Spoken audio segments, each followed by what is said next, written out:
Gentleman's time has expired. I'd like to now recognize Mr. Cooper. Thank you, Mr. Chairman.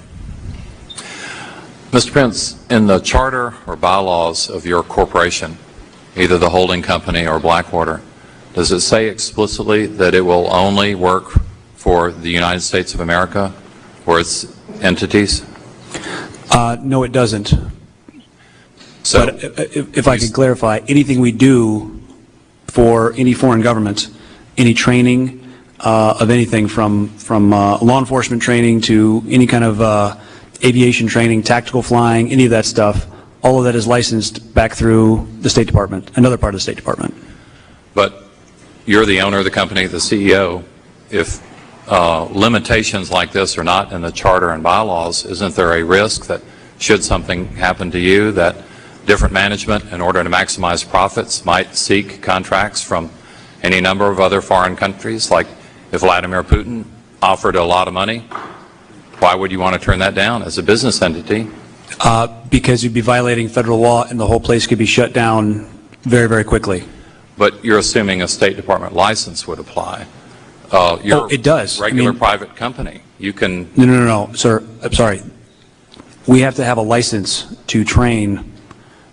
But I'm not talking about training other people's private police. Say you took some of your former people who were former Navy SEALs, Special Forces, whatever, and they were working for hire. What prevents you in your current company charter or bylaws to prevent those hiring out those people to foreign governments? U.S. federal law does. Which law?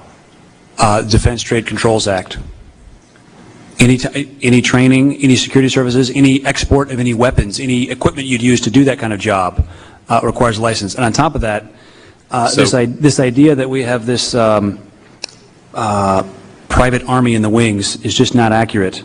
The people we employ are former U.S. military law enforcement people, the people that have sworn the oath to support and defend the Constitution against all enemies, foreign and domestic.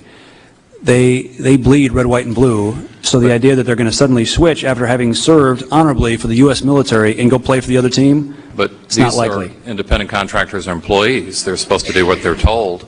And is your omission of this key bit of information from the charter or bylaws only due to the fact that it would be redundant?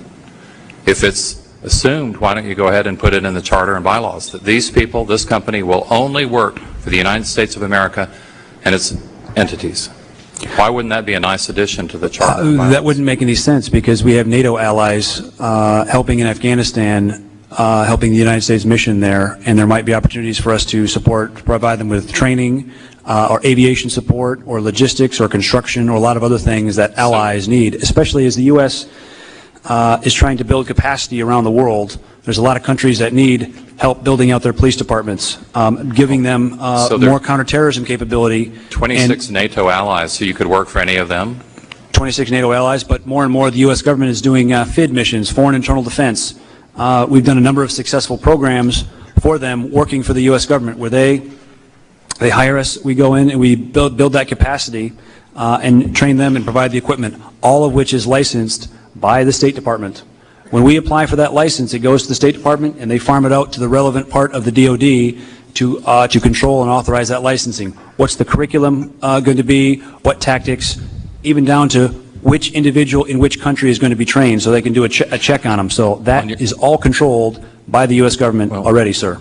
On your website, it says that you were contracted to enhance the Azerbaijan Naval Sea Commando's maritime interdiction capability. Is Azerbaijan a member of NATO? No, but that was paid for by the U.S. government. Well, let me ask another question. It was part of their regional engagement policy.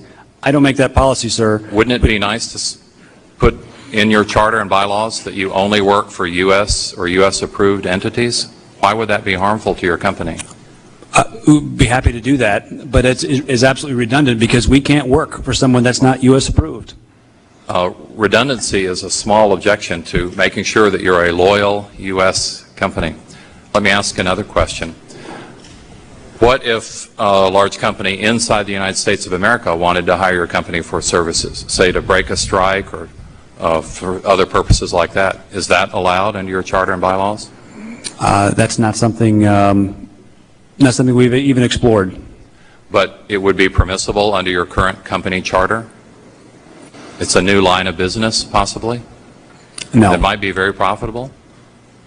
It's not something we're looking at, not part of our strategic plan at all, sir. I know, but you're a mortal human being. Your company would allow it according to its current charter and bylaws? Well, I have 5 boys that I'm raising, so one of them perhaps will take over someday. Why not Gentlemen. put it in the charter and bylaws? Thank you, Mr. Chairman. I see that my Mr. time has Cooper, your expired. time has expired.